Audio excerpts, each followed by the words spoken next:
नमस्कार। अगर कोई एक अच्छी पक्की सरकारी नौकरी की तलाश में है तो ये जानकारी उनके बहुत काम आने वाली है। नवरत्न कंपनी एनबीसीसी इंडिया लिमिटेड ने 2026 के लिए एक बड़ी भर्ती निकाली है और इस पूरी जानकारी को हम यहाँ बिल्कुल आसान भाषा में समझेंगे। तो चलिए सीधे मुद्दे पर आते हैं। कुल कितनी वैकेंसी हैं? एनबीसीसी ने अपने लेटेस्ट रिक्रूटमेंट ड्राइव में कुल 59 रेगुलर पोजीशंस की घोषणा की है। ये एक वाकई शानदार मौका है। अच्छा, अब ये 59 वैकेंसीज हैं तो सही, पर किस किस के लिए? तो देखिए, सबसे बड़ा जो चंक है 35 सीटें, वो है जूनियर इंजीनियर्स के लिए। इसमें सिविल, इलेक्ट्रिकल और मैकेनिकल तीनों ही ब्रांच शामिल हैं। आगे हम क्या क्या बात करेंगे? हम देखेंगे कि ये मौका असल में है क्या, इसके लिए कौन कौन योग्य है, अप्लाई कैसे करना है, एग्जाम की तैयारी कैसे करें, और आखिर में जानेंगे सिलेक्शन प्रोसेस और सैलरी के बारे में। मतलब शुरू से लेके आखिर तक ये एक कंप्लीट गाइड होने वाली है। चलिए तो पहले सेक्शन से शुरू करते हैं। हम सब जानते हैं कि एनबीसीसी एक कितनी बड़ी और प्रतिष्ठित पब्लिक सेक्टर कंपनी है, और ये जो भर्ती है ये S3 ग्रेड से लेकर E6 ग्रेड तक, मतलब जूनियर लेवल से लेकर मैनेजरियल लेवल तक कई अलग अलग पदों के लिए है। इस टेबल पर एक नजर डालिए। साफ साफ दिख रहा है कि जूनियर इंजीनियर की पोस्ट सबसे ज्यादा हैं। सिविल के लिए 20, इलेक्ट्रिकल के लिए 10, यानी इंजीनियर्स के लिए यहाँ बहुत अच्छा मौका है। चलिए अब आते हैं सबसे जरूरी सवाल पर कि अप्लाई कौन कौन कर सकता है, एलिजिबिलिटी क्या है। और हम खास तौर पर बात करेंगे जूनियर इंजीनियर की पोस्ट की, क्योंकि सबसे ज्यादा वैकेंसी वही है। तो सीधी सी बात है, अगर अपनी इंजीनियरिंग ब्रांच में 3 साल का फुल टाइम डिप्लोमा है, 60% से ज्यादा मार्क्स हैं और उम्र 28 साल से कम है, तो ये मौका हाथ से जाने नहीं देना चाहिए। हाँ, पर एक सवाल मन में जरूर आता होगा, खास तौर पे फ्रेशर्स के, कि क्या कोई एक्सपीरियंस भी चाहिए? और इसका जवाब है जीरो। जी हाँ, कोई एक्सपीरियंस नहीं चाहिए। ये उन सभी के लिए एक बहुत ही सुनहरा मौका है जिन्होंने हाल ही में अपना डिप्लोमा पूरा किया है। ठीक है, तो मान लीजिए कोई कैंडिडेट एलिजिबल है, अब अप्लाई कैसे करना है? आइए पूरा प्रोसेस स्टेप बाय स्टेप समझते हैं ताकि कोई गलती ना हो। ये तारीखें, इन्हें तो कहीं लिख कर रख लीजिए। एप्लीकेशंस 6 मार्च को शुरू होगी और 5 अप्रैल शाम 5 बजे बंद हो जाएगी। मतलब आखिरी दिन का इंतजार तो बिल्कुल नहीं करना है। प्रोसेस वैसे तो काफी सिंपल है। एनबीसीसी की वेबसाइट पर जाइए, करियर सेक्शन में, और बस ये स्टेप्स फॉलो करते जाइए।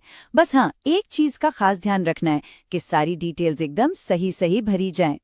ये जो ऑफिशियल नोटिफिकेशंस होते हैं ना, वो अक्सर इतने लंबे चौड़े और कंफ्यूजिंग होते हैं, जैसा कि आप देख ही रहे हैं।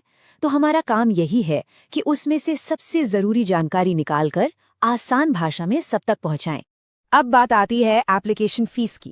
तो देखिए, जनरल, ओबीसी और ईडब्ल्यूएस कैंडिडेट्स के लिए ये है 1000 रुपए। वहीं SC, ST, PWD और डिपार्टमेंटल कैंडिडेट्स के लिए कोई फीस नहीं है, उन्हें पूरी छूट दी गई है। चलिए, एप्लीकेशन का काम हो गया। अब आते हैं सबसे अहम पड़ाव पर, तैयारी। एग्जाम का पैटर्न क्या है, सिलेबस क्या पढ़ना है और पिछले कट ऑफ क्या रहे हैं, सब देखते हैं। तो ये एक कंप्यूटर बेस्ड टेस्ट होगा, CBT। टोटल 120 सवाल, 120 नंबर के, और टाइम मिलेगा 120 मिनट। और सबसे जरूरी बात, 90 सवाल सीधे सीधे टेक्निकल सब्जेक्ट से होंगे। मतलब अपनी ब्रांच पर पकड़ मजबूत होनी चाहिए।